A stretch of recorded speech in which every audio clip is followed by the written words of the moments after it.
आता नेवासा शहरात आलंय the sanitary studio. Tiles, bathroom fittings आणि सॅनिटरी वेअरचं फॅक्टरी आउटलेट. स्टाइल्स 28 रुपये स्क्वेअर फूट पासून, कमोड 1399 मध्ये, बेसिन 500 पासून सुरू. दर्जेदार, स्टायलिश आणि टिकाऊ मटेरियल, तेही फॅक्टरी प्राइस मध्ये. बचतही आणि क्वालिटीही. म्हणूनच रिनोव्हेशन असो वा नवं घर, त्यासाठी एकच नाव, दी सॅनिटरी स्टुडिओ.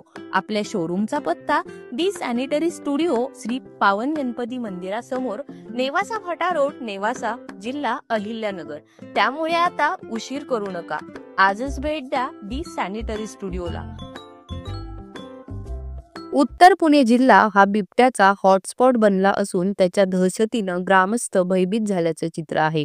आता या बिबट्यापासून स्वतःचं संरक्षण करण्यासाठी ग्रामस्थ वाटेल त्या उपाययोजना करत आहेत. शिरूर तालुक्यातील पिंपरखेड गावच्या महिलांनी तर थेट गळ्यामध्ये टोकदार खिळे असलेला पट्टाच घातलाय.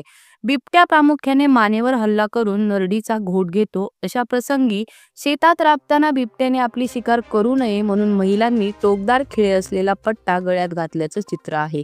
शेती हे उपजीविकेचं साधन असल्यानं शेतात जाण्याविना या शेतकऱ्यांसमोर पर्याय नसतो. पण त्यावेळी बिबट्याच्या हल्ल्यातून जीव कसा वाचवायचा असा प्रश्न त्यांच्या समोर उभा ठाकलाय. त्यावर पर्याय म्हणून जसं कुत्र्यांच्या गळ्यात खिळ्यांचे पट्टे घातले जातात तसेच पट्टे घालण्याचा निर्णय या बळीराजाने घेतला आहे. राज्य सरकार आणि वन विभाग ग्रामस्थांना संरक्षण देण्यात अपयशी ठरताना दिसत आहे. आतापर्यंत बिबट्याच्या हल्ल्यात अनेकांना आपला जीव गमवावा लागला आहे. त्यामुळे बळीराजावर टोकदार खिळ्यांचे पट्टे परिधान करण्याची वेळ आली आहे आणि हे खरंच लाजिरवाणे आहे. आम्हाला हे कुत्र्यामुळे म्हणजे शक्कल वाटली. कुत्र्यामुळे ना आम्ही कुत्र्याचा वाघाचा संघर्ष चालला होता. आमच्या समोर कुत्रं ओढलं होतं. त्यावेळेस आम्ही काठ्या वाजवत होतो. आम्हाला वाटलं कुत्रं नाहीच आता आमच्या हाताळायला यसच येत नाही, आम्ही कुत्रं वाचूच शकत नाही. काठी वाजवतोय पण पायाला धरलेलं होतं.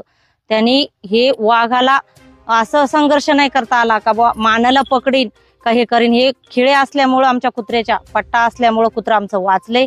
त्यामुळं आम्हाला असं वाटतंय का आम्हालाही शेतकऱ्यांना गवत कापताना, खुरपताना आम्हालाही सुद्धा पट्टा घालून असावा, असं काम करावं. आम्ही आता हे गवत कापायचंय ना म्हणून आम्ही असे पट्टे घालू शकतो, हे म्हणूनच काम करू शकतो. तसं आम्हाला शेतकऱ्यांना काम नाही करता येणार. आम्ही मोकळं तसं जाऊ शकत नाही. आमच्या मानावर सुद्धा हल्ला करू शकतोय, पाठीकून हल्ला करू शकतोय. आम्ही गवत उचललं, कवळी उचलली तरी सुद्धा हल्ला करू शकतोय. हे पट्ट्याची गरज आहे आम्हाला शेतकऱ्यांना, असं आमचं म्हणणं आहे. त्याच्याशिवाय आम्हाला जगूच शकत नाही आम्ही. आम्हाला पट्टा असावा असं वाटतं.